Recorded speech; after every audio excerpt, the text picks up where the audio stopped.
Hi, what we're going to make is a paper protractor, just using some basic rules of geometry. And we're going to begin by just folding the paper in half, lengthwise. I'm using just a regular 8.5 by 11 sheet of copy paper, nothing fancy. I'm then going to turn the paper over. I don't need to do this, but it makes some of the folds a little easier. I'm now going to fold this edge into the middle. Every time I do this, I think of a better way to do it. I'm going to do it to the other side.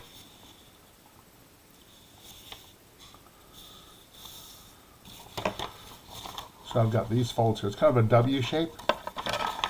At the bottom, I'm going to use a pencil to put a little mark right here. See it? That little mark's going to be the center of my protractor. Now this next fold is the hardest fold of all. I'm going to fold this corner to touch this middle line right here, and the crease has to end at my pencil mark. See, the crease ends at the pencil mark down here. And then the point lays on the middle, on the line right here.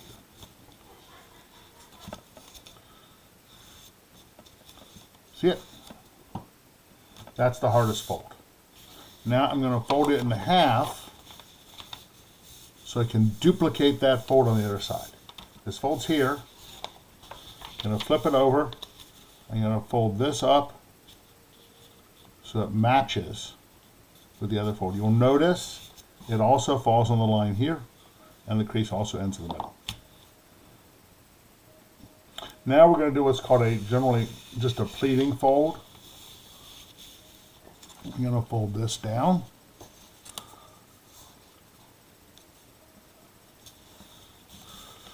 Turn it over. And fold this down.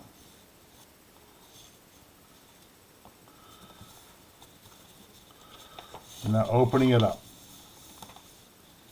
Now I'm going to fold this up, and when I'm doing this, I'm just matching the crease down here. Notice the point's going to go back to that middle line again. I'm going to do the same thing on the other side.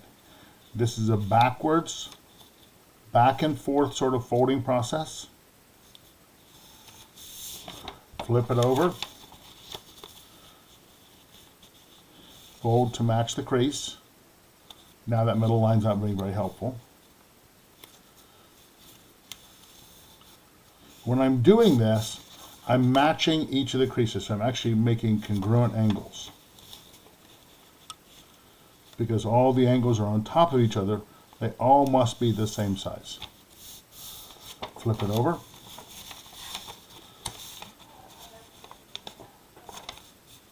And then fold. Now notice the last fold is going to come right to the center.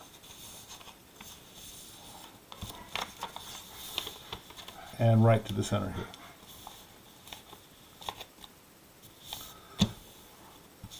So it looks kind of like a paper airplane. But the folds down here, I'm now going to take a pair of scissors, sorry about that, and I'm going to cut straight across right here.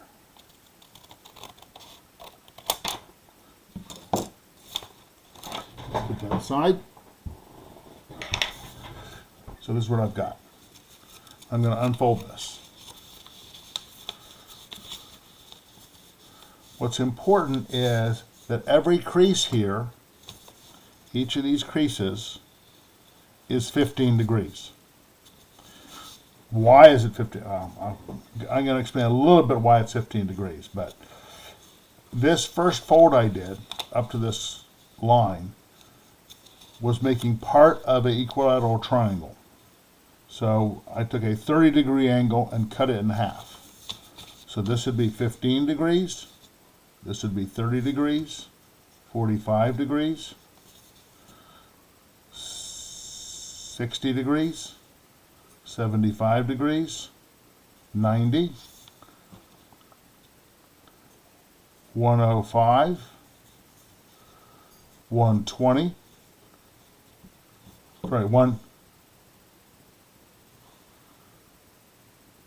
135, 150, 165, and 180. Now, each line is a crease. So, for instance, if I wanted to measure a 60-degree angle, 60 degrees is 1, 2, 3, 4 sections. So I could do back and forth folding here. I could literally put that in to make it measure a 60-degree angle and like fit it in. And we've made this without any angle measuring at all.